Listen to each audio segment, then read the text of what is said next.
Hi guys, welcome to Detective M's podcast. I'm your host M, where I'm going to tell you about true crime stories that came from Indonesia. Maybe I can tell you some horror stories too.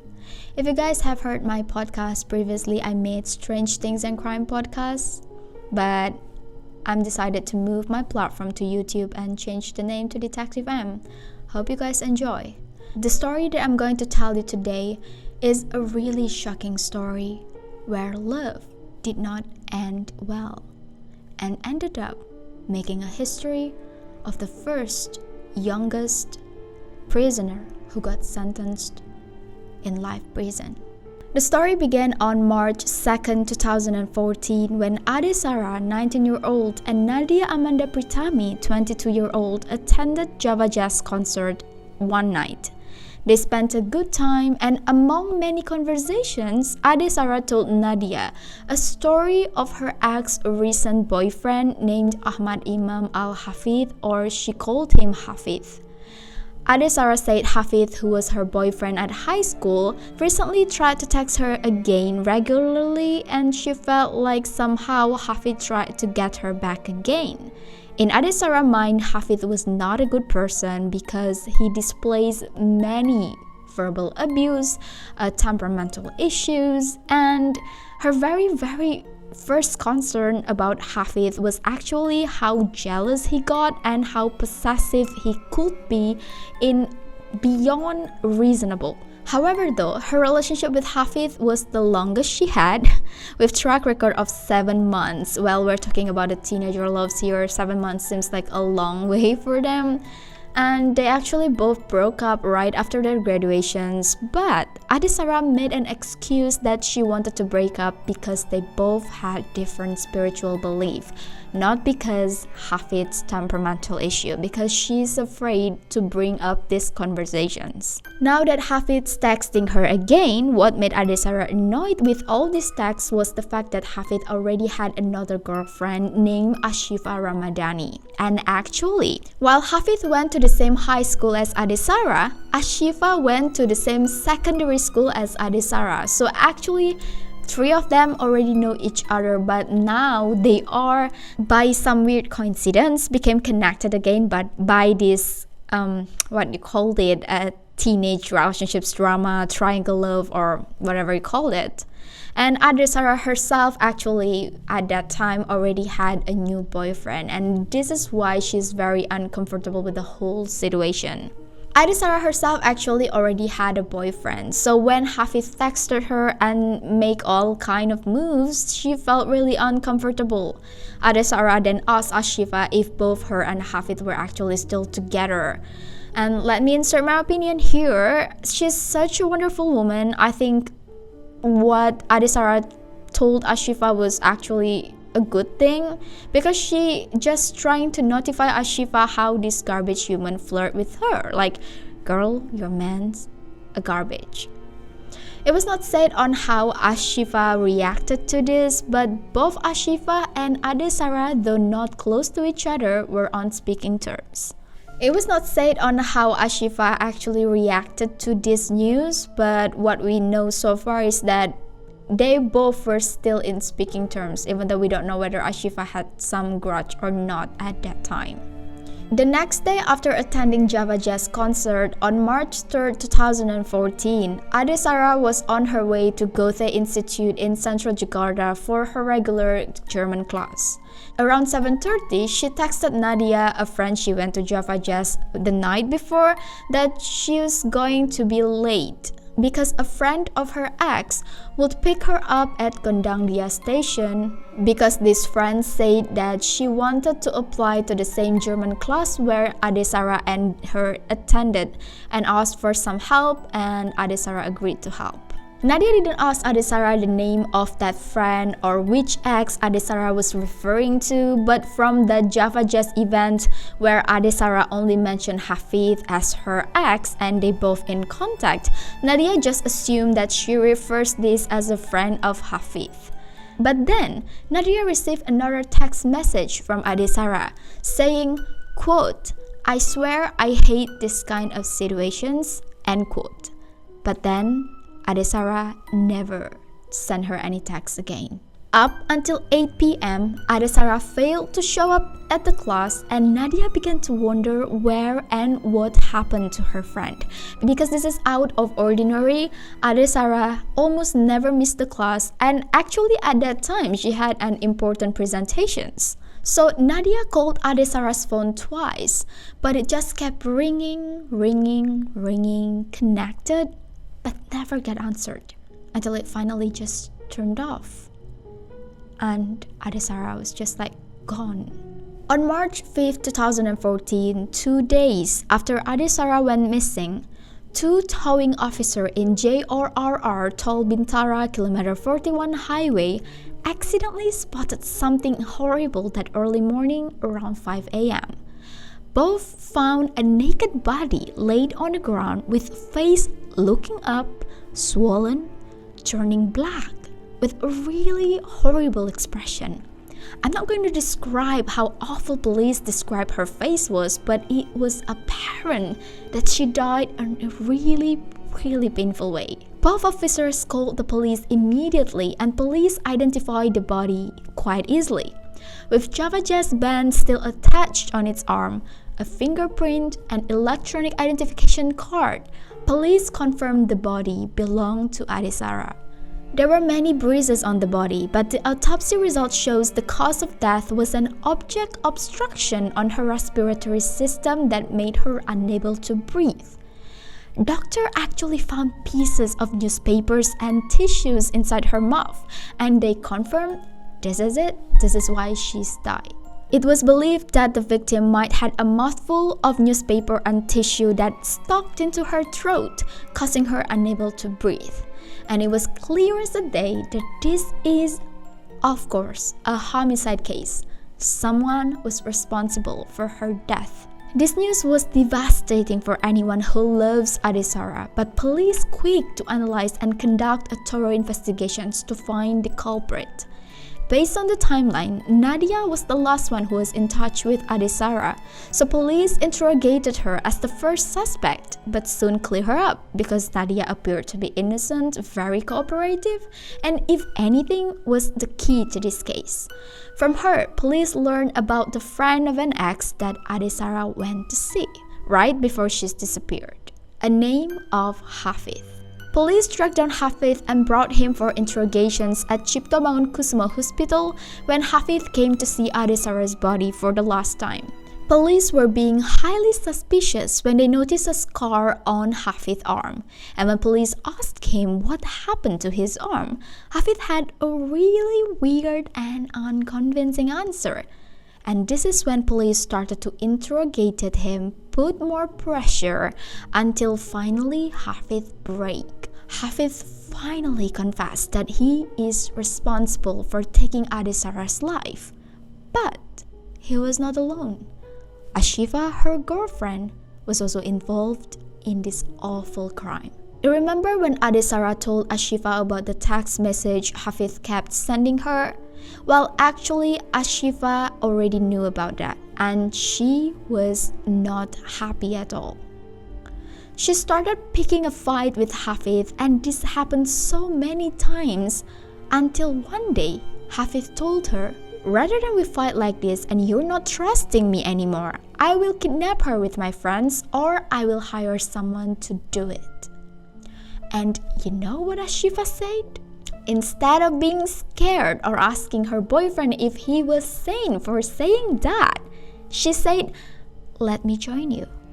This kind of reminded me of Carla Hamolka and who was the boyfriend? So important. I hate them. Okay, now probably we all think this is such a sick joke, but holy moly. But for both of them, this is real. Because then, at the end of February 2014, Ashifa actually asked Hafid, "Faith, when will we kidnap Adesara?" I kid you not, I got a full body chills. Then, because this couple both have a very sick mind, they actually have everything in their head, but they never really executed anything. until one fateful day on March 3rd, 2014, when Hafid and Ashifa just dismissed from their class. By the way, both of them went to the same college. Around 5 evening, they felt bored and Ashifa said, quote, "Let's go see Adisara. Today is Monday and she has tuition every evening, right?" End quote. However, I read this, I feel like both Ashifa and Hafid were just obsessed with Adisara. They even knew and remember every detail of Adisara's activity. I honestly think Ashifa was obsessed with Adisara because she knows Hafid still loves Adisara, and that's why maybe she tried so hard to know everything about Adisara. And Hafid, I don't know, maybe this guy already twisted in mind and felt rejected, that she somehow felt vengeful and wanted to do something to her. This world is such a scary place. And I think at this point we all agree that we couldn't be shocked even more when Hafid agreed and asked Ashifa to find where Goethe Institute is, the tuition center where Adisara supposedly went to. And not only that, they planned and set a trap.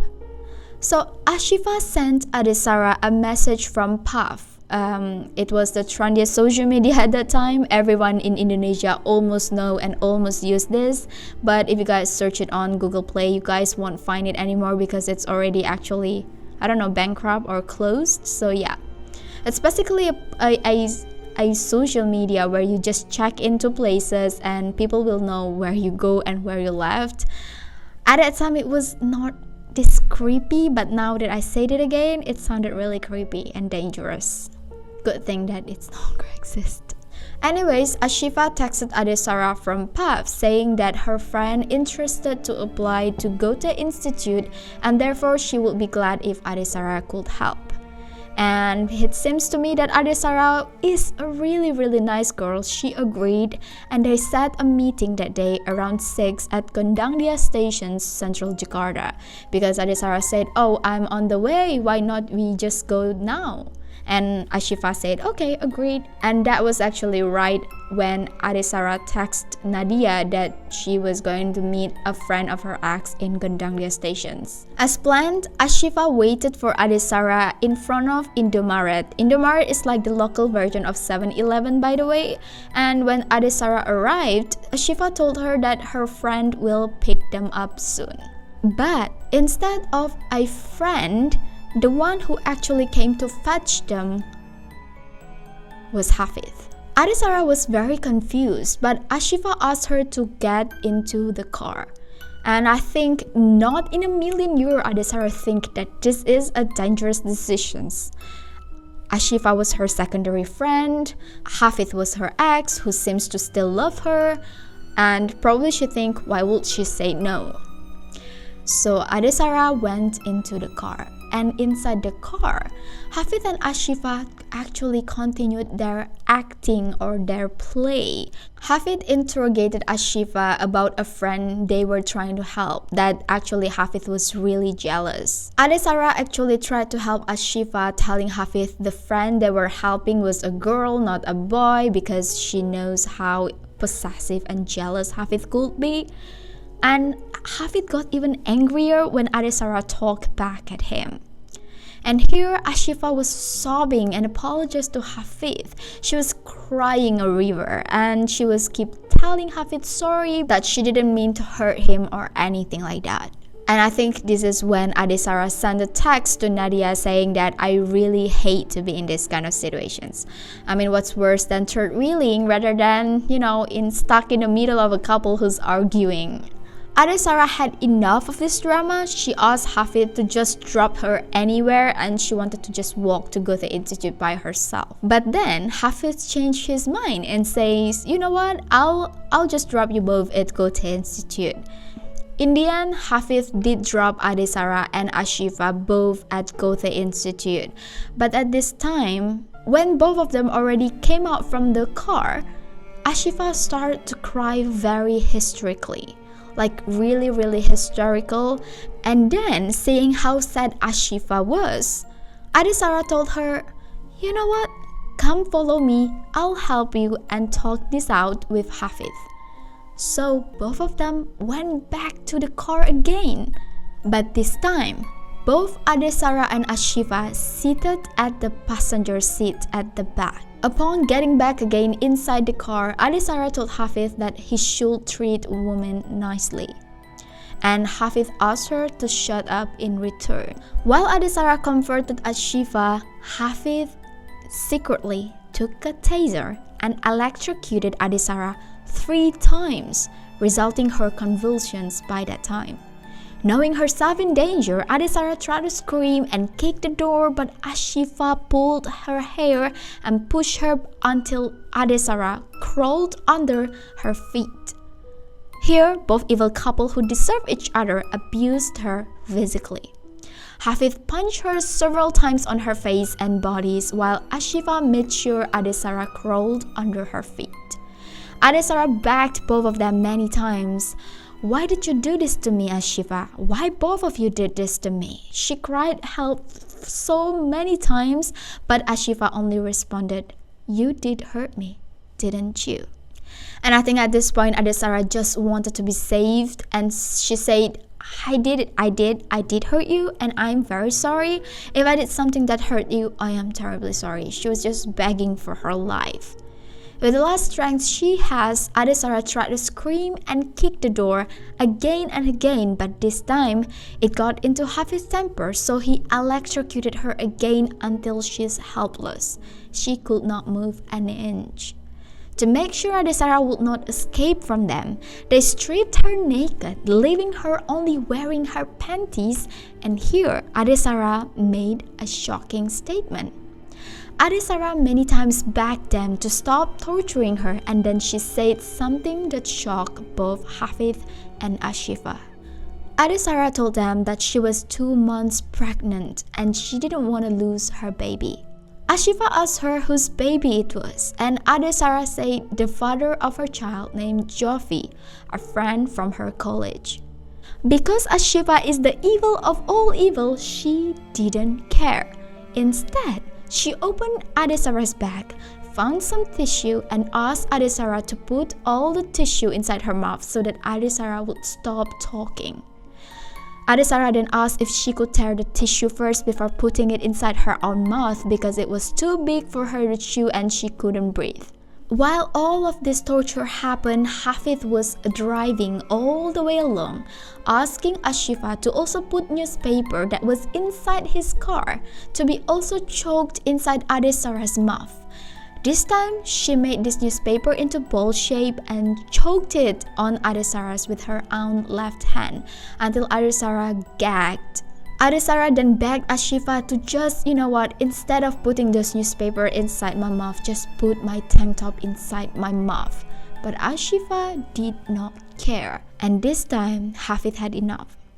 He stopped the car and he changed his seating positions to face the passenger seat, where Ashifa tied both Adesara's hand with her belt. All this torture is not enough. Hafiz then put his left feet on Adesara's neck. Her head was already leaned helplessly on the door, and Ashifa used Adesara's backpack to strangle Adesara's neck, while Hafiz electrocuted Adesara's again and again and again. He also threw several punches into Adesara's face and upper body. This time, Adesara bit him, and this would be the wound that police noticed when they first interrogated Hafiz.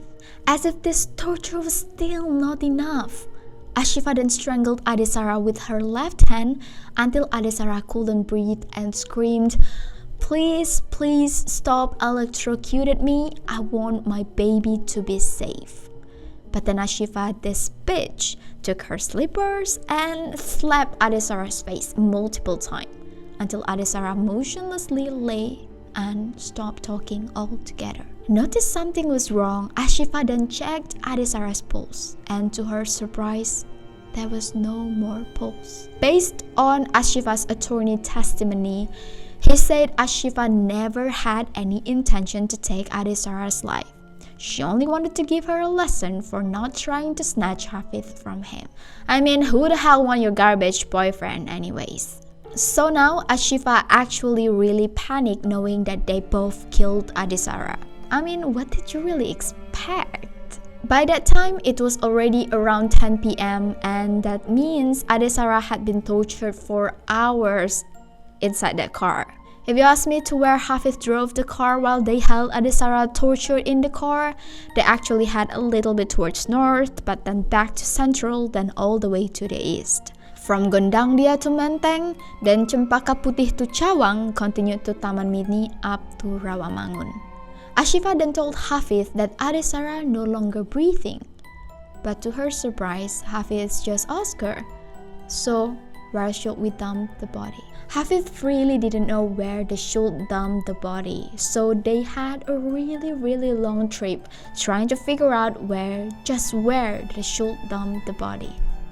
Around 12:30 midnight, Hafiz's car actually broke down. And that time he received help from a nearby taxi driver who managed to fix the problem. But the car broke down again not so long after. And this time a stranger did help them once again. But as if the car itself not wanting to continue this heinous trip, or maybe there's some spirit of Adesara tried to tell people that her body lay dead inside the car, I don't know, whatever you take it. It kept breaking down again and again until it broke down again at 2 early in the morning the next day. Meaning now they had been traveling with Adesara's dead body for 4 hours. Hafiz then called his friend to help him bring a car battery for him. And while waiting for his friend, both Hafiz and Ashifa took a rest inside that car with Adesara's body. Around 11 morning, both Hafiz's friend, Algi and Galan, came to help Hafiz. While they were talking with Hafiz, they realized there is someone else inside the car and asked who was at the passenger seat. And Hafiz replied, "It's a dead body." But at that time, Algi and Galan laughed and they thought it was a joke. I mean, of course they thought it was a joke, right? They then asked again and Hafiz said, "She's my girlfriend's enemy." I don't know exactly what happened, but both Hafiz's friends thought that this was just a joke and they had to go for their classes soon, so they just took off after telling him that he still needed to bring his car for reparations or else it might broke down severely and needed to be towed. Hafiz then drove to the nearest workshop, but the parking gate at that area had some error, so the access was closed. And by now it was already 1 p.m. and the car was still broken. Then they drove to another locations around 40 minutes to find the workshop his friend suggested to him, but they got lost. Asking around with the local nearby, he finally found another workshop around 15 minutes drive. And this time, Adesara's body was laid under the backseat and covered in newspaper. And it's really breaking me that nobody really noticed that her body was just really need help at that time. Both Hafiz and Ashifa made sure nobody checked inside their car while it was being repaired. And finally, after a long trip and a whole day driving with Adesara's body, around 8:30 p.m. that night, they both too exhausted and couldn't think of a better place to dump the body. They were inside the car almost 2 days by this time, and that was when they were at Bintara Highway.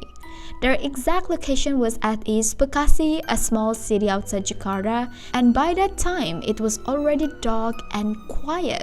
So Hafiz told Ashifa to dump the body there. There, they both pushed Adesara's body down, and Ashifa went back to the front seat. That night, they both went to East Jakarta back to Hafiz's home for rest. I don't know how these two underage couple were not being searched by their families. 2 days not coming back to your home. Not trying to put any shame here, but in Indonesian's culture, if your daughter or your son is not home yet after 6, most parents will freak out. And several hours later, that was when 2 towing officers found Adesara's body. What even bothering me is the fact that both Hafiz and Ashifa upload a status on their social media telling the world how devastated they both knowing that Adesara is dead. Hafiz even went to Adesara's home and also funeral while Ashifa attended to her class. like she did nothing. So then, after hearing Nadia's testimony and the first interrogation with Hafid, police released a warrant to arrest Hafid and Ashifa right away on March 7th. Hearing all of this story, public was very mad. Media wouldn't stop releasing news with their creative headlines. Bonnie and Clyde, partner in crime, so many names for both of these evil. Both of them went on trial on December 7, 2014, and both pleaded guilty for the crimes. They both sentenced to 20 years in prison but then changed to life sentence because Adesara was the only child of Suroto and Elizabeth Diana, which means Ashifa and Hafid had diminished their family line. There were some accusations that Ashifa was just an accomplice, but based on their story, I don't think Ashifa did not enjoy the torture. I think she was as sick or if not more than Hafid. While for Hafid, knowing he had the taser and half everything seems to be ready and prepared, knowing both of them did plan to abduct her, the judge concluded that this is a planned kidnap, abuse, and an act of taking someone else's life. I'm so happy they both got in life in prison, and guys, they are actually both the youngest who received life sentence in Indonesia even until today. If there's anything I want us to remember is that never trust anyone who don't love you more than they love themselves. Adesara at least got her some justice, even though there's never just for the victim and family, but at least both evil monsters will have no choice but rotten in the jail, wasting away the life that they had once.